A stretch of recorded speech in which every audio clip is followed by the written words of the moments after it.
It's well done by Stokes, cutting across, back to Yaron, and then Yaron off a step. Casbolt worked underneath cleverly by Rivers. Caddy's been terrific. Back to Lonigan, sweeps it. Enright's missed a couple of targets in the last quarter. Champion that he is. Mackie over the top. Stokes on hands and knees. Gets it to Duncan. Duncan bounces a hand pass to Caddy. Caddy drew 2. Goes to Thurlow. Runs to 50. And the late inclusion. Dobs it from long range. A point the difference. The scouting wrap on Jackson Thurlow when he was drafted out of Tasmania was a halfback flanker. They were loath to draw comparisons to Corey Enright, but that was the sort of player they thought he might turn out to be. So he's obviously rated really highly internally, uses the ball well off halfback, and he's had a couple of moments in this last quarter, the contest win over on the far wing against Yaron, and then the composure to slot one through from 50. Good size, isn't he? Very good size. Tell the charging pressure from Carlton. I mean, the legs would just be fatiguing incredibly when they just happen to, they can't interchange as much. So the heart's going to have to be big because the legs are really tired. Leeward noticeable that Harry Taylor was the one in the goal square there, shepherding the ball forward. Yeah. Still there. So Duncan's free. So Geelong with a little surge again. Stay out. They just don't lose the close ones, the Cats. Will it be tonight? How many lives have they got this year? High ball to fall forward. Belted away by Rowe. Sheeran did well. Hard ball to win. Caddy's been magnificent. Can't get through. Ball up. The Carlton are in front and they need to play like they're in front. There's still plenty of time, 4 minutes if they just go into defensive mode. Geelong have thrown everything at them. Harry Taylor's at full forward now with Sam Rowe on him, so they're loading up. Carlton to respond. Gibbs shoulder to shoulder with Caddy. Sheeran, Caddy, left foot. Heard the play on Doherty. Harry Taylor, handball out, and Hall and Smith under pressure. So some relief for the Blues. Under 4 minutes now. Point the difference. A draw very much in the equation. There's Simpson.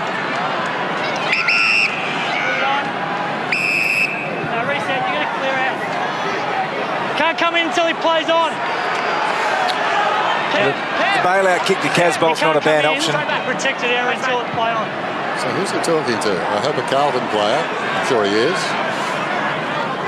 The Geelong player might have gone with him, but other than that, it must have been 50 if it was a Geelong player. There goes Simpson. High ball. Casbolt. Carlton. Levi, Casbolt. Block. Look straight at him. Fair enough. Casbolt's got the football. No competition there. He didn't take the mark, but the block is paid.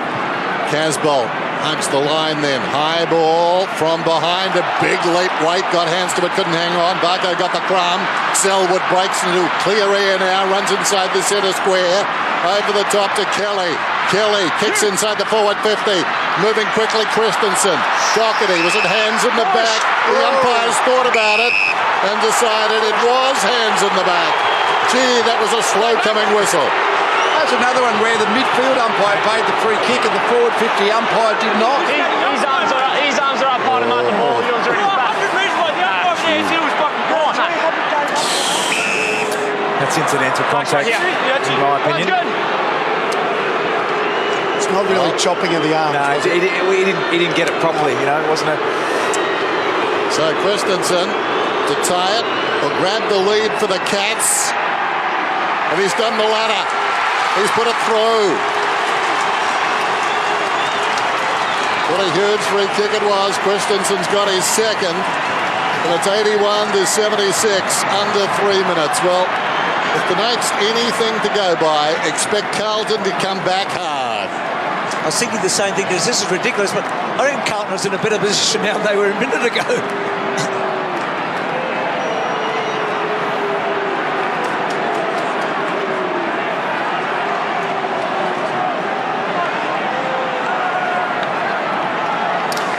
So the umpire closest to this doesn't make the decision. It comes Lee from the midfield umpire. Well, any one of the three umpires can make the decision, of course, but normally the one who's closest to it. But the man from midfield, what sort of review did he had? We saw Brett Roseberry. He was the closest umpire who was spot on, side on. So I think they got that one wrong, the umpires.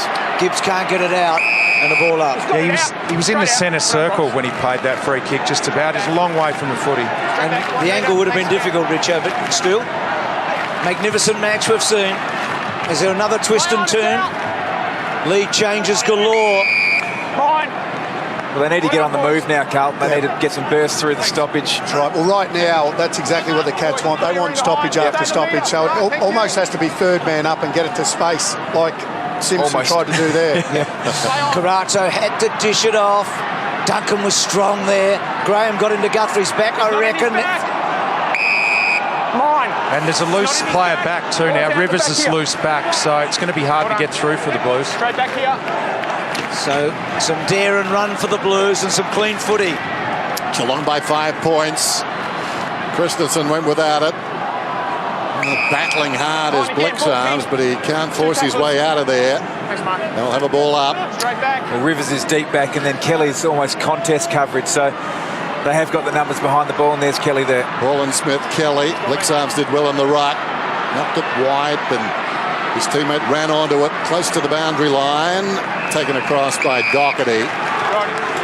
Clock stops at 1:58. Still time for Carlton, but they've got to get some flair and some run in the next couple of contests. Clean ball, as Tom said. Falls behind. Hacked out of midair by Stokes. Coming up to meet it, Tui. This might work okay for the Blues. Kick goes high towards the wing. At least it's clear out there, as you can see. But the numbers favour the Cats. Taylor goes back to Lonigan. This one hangs a long time in the air. Graham spills behind, charging in Stokes. Hand passes along the boundary. Lonigan inboard eventually. Goes to Taylor. Taylor, clever kick. Lowered his eyes. Gave it to Hall and Smith. Motlop trying to go with him. Can't. Motlop. This to end it. Thurlow runs into an open goal. And he's missed. Carlton get the footy back with 1:17 remaining. He had Hawkins too, running into the goal square by himself. Decided to have a shot in. Well, I guess the last one felt good, Duck. Yes.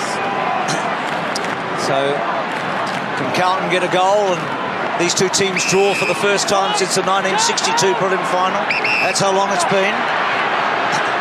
So how daring are Carlton here? They're going the slow way for the moment.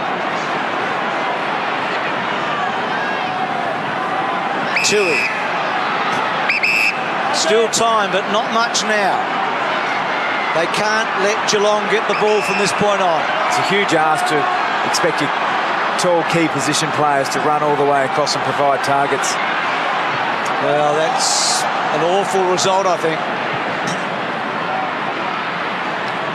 Shit, no one was prepared to take it on for the Blues. Yeah, well, Geelong had good coverage, though. They had all the Carlton change of direction, targets covered, so they did a good job of defending those kicks.